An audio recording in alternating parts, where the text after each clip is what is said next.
വിവാദ സിനിമ the Kerala story പ്രദർശിപ്പിച്ചതിൽ ഇടുക്കി രൂപതയെ പിന്തുണച്ച ബി മുഖപത്രം. കേരള സ്റ്റോറി എതിർക്കുന്നവർ ലവ് ജിഹാദിനെ നിഷേധിക്കാൻ തയ്യാറുണ്ടോ എന്നാണ് ലേഖനത്തിലെ ചോദ്യം. പ്രതിപക്ഷ നേതാവ് വി ഡി സതീശനും മുഖ്യമന്ത്രി പിണറായി വിജയനും സിനിമ എതിർക്കുന്നത് തെരഞ്ഞെടുപ്പിൽ നേട്ടമുണ്ടാക്കാനാണെന്നാണ് ലേഖനത്തിൽ പറയുന്നത്. അജീഷ് ജയകുമാർ തിരുവനന്തപുരത്ത് നിന്ന് ചേരുന്നു. അജീഷ്, ഗുഡ് മോർണിംഗ്, പറയൂ. Good morning S K. എന്തായാലും ഈ ഇടുക്കി രൂപത കേരള സ്റ്റോറി എന്ന വിവാദ സിനിമ പ്രദർശിപ്പിച്ചതിനെതിരെ കഴിഞ്ഞ ദിവസങ്ങൾ തന്നെ നേതാക്കളുടെ പ്രതികരണങ്ങൾ ഉണ്ടായിരുന്നു. ഇടത് UDF നേതാക്കൾ ഇതിനെതിരെ രംഗത്തെത്തുകയും ചെയ്തിരുന്നു.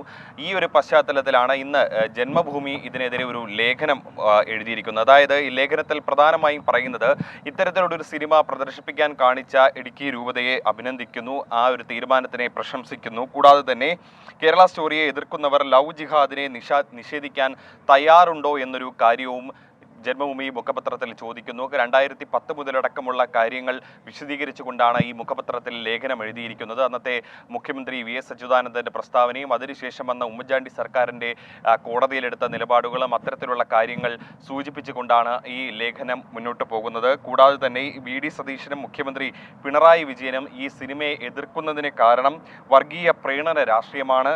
അതുകൂടാതെ ഇരുവരും ശ്രമിക്കുന്നത് ജിഹാദികളെ പ്രീണിപ്പിച്ചുകൊണ്ട് തെരഞ്ഞെടുപ്പിൽ നേട്ടമുണ്ടാക്കാനാണെന്നും ഈ ജന്മഭൂമി ലേഖനത്തിൽ പറയുന്നു. എന്തായാലും ഇന്നത്തെ ദിവസത്തിലും മറ്റു നേതാക്കളുടെ പ്രതികരണം പ്രതീക്ഷിക്കുന്നു. കഴിഞ്ഞ ദിവസം K സുരേന്ദ്രൻ അടക്കം തന്നെ ഈ വിവാദ സിനിമയെ പിന്തുണച്ചുകൊണ്ട് രംഗത്തെത്തിയിരുന്നു. ഇന്ന് കൂടുതൽ BJP നേതാക്കൾ ഈ സിനിമയെ, ഈ ഇടുക്കി രൂപതയുടെ നടപടിയെയൊക്കെ ന്യായീകരിച്ചുകൊണ്ട് രംഗത്തെത്താനുള്ള സാധ്യതയും മുന്നിലുണ്ട്. SK.